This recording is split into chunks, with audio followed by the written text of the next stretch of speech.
ఇచ్చడం జరిగిందని చెప్పి మీ ద్వారా తెలియజేసుకుంటూ ఉన్నా. అదేవిధంగా మన ఆస్తి శ్రీశైలం, మన తెలుగు ప్రజలకే మరి శ్రీశైలం ప్రాజెక్టు ఒక ఆశీర్వాదం. అటువంటి శ్రీశైలం ప్రాజెక్టుకు సంబంధించి గ్రౌటింగ్ కానీ, అదేవిధంగా లెఫ్ట్ అండ్ రైట్ ఫ్లాంక్స్కి సంబంధించి స్ట్రెంగ్తనింగ్ కానీ, అదేవిధంగా స్పిల్వే సంబంధించినటువంటి వర్క్స్ కానీ, అప్రాన్ సిలిండర్, అదేవిధంగా అప్రోచ్ రోడ్ డ్యామ్కి ఇవన్నీ కలిపి 209 కోట్ల రూపాయలు నిధులు మంజూరు చేసి, ఇవి కూడా వచ్చే వర్షాకాలం నాటికి, అంటే వచ్చే మాన్సూన్ సీజన్ లోపుగానే ఇవి కూడా ఏజెన్సీలని అన్నింటినీ కూడా త్వరితగతంగా పూర్తి చేసి మరి ఈ వర్క్స్ను కూడా మరి కంప్లీట్ చేయమని చెప్పేసి కూడా చంద్రబాబు నాయుడు గారు కూడా ఆదేశించడం జరిగిందని చెప్పి మీ ద్వారా తెలియజేసుకుంటూ, అదేవిధంగా ఉభయ గోదావరి జిల్లాలకు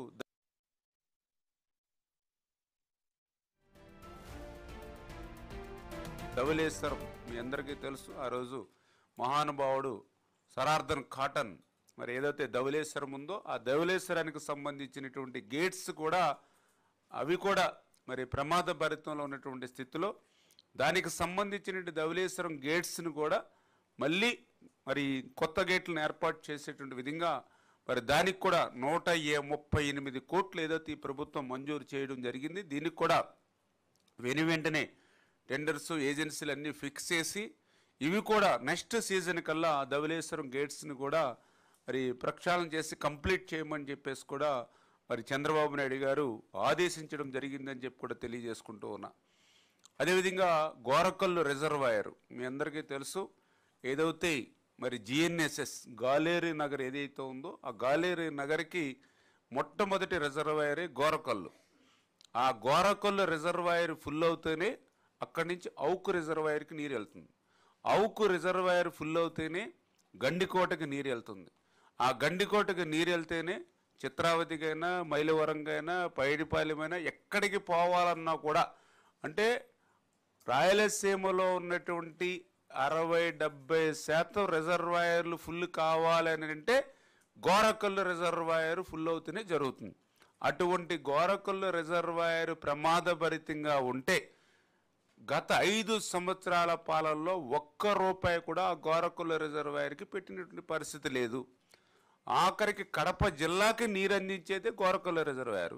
ఆఖరికి జగన్మోహన్ రెడ్డి గారు సొంత నియోజకవర్గం పులివెందులకి కావలసిన నీరు చిత్రావతి బ్యాలెన్స్ రావాలన్నా కూడా గోరకల్లు రిజర్వాయర్ నుంచి నీరు రావాలి. అంతటి ప్రాధాన్యత కలిగినటువంటి గోరకల్లుని గాలికి వదిలేస్తే మళ్ళీ ఈ ప్రభుత్వం మనం వచ్చి ఇప్పుడు 56 కోట్ల రూపాయలు ఆ గోరకల్లు మరమ్మతులకు ఇచ్చి ఈ యొక్క గోరకల్లు మరమ్మతులను కూడా రేపు సీజన్, అంటే ఇప్పుడు ఆల్రెడీ వాటర్ ఫిల్ చేస్తున్నాం కాబట్టి నెక్స్ట్ ఇయర్ మళ్ళీ మాన్సూన్స్కి వచ్చేటప్పటికి ఇది కూడా ఆ రిపేర్స్ని కూడా కంప్లీట్ చేయాలి. ఎందుకంటే ఆ యొక్క గాలేరు నగర్కి గుండెకాయలు అంటే ఆ గోరకల్లుని మరి మీరందరూ కూడా ఇమ్మీడియట్లీ ఏదైతే ఈ సీజన్లో అది పనులు కంప్లీట్ చేయమని చెప్పేసి కూడా మరి ముఖ్యమంత్రి గారు మా అందరికి కూడా ఆదేశాలు ఇచ్చడం జరిగిందని చెప్పి కూడా తెలియజేసుకుంటూ, మరి అదేవిధంగా తుంగభద్రకు సంబంధించి హెచ్ఎల్సి కింద ఏదైతే పిఏబిఆర్ రిజర్వాయర్ ఏదైతే ఉందో మరి ఇది కెపాసిటీ 11 TMC ఉన్నప్పటికి కూడా అక్కడ డ్యామ్ సేఫ్టీ దృష్ట్యా దాన్ని ఇప్పుడు వరకు మనం నిలపలేకపోతున్నాం. అందుకే ఇది కూడా CWPRS ఏదైతే పూణేలో ఉందో మరి వాళ్ళతో మనం టెస్ట్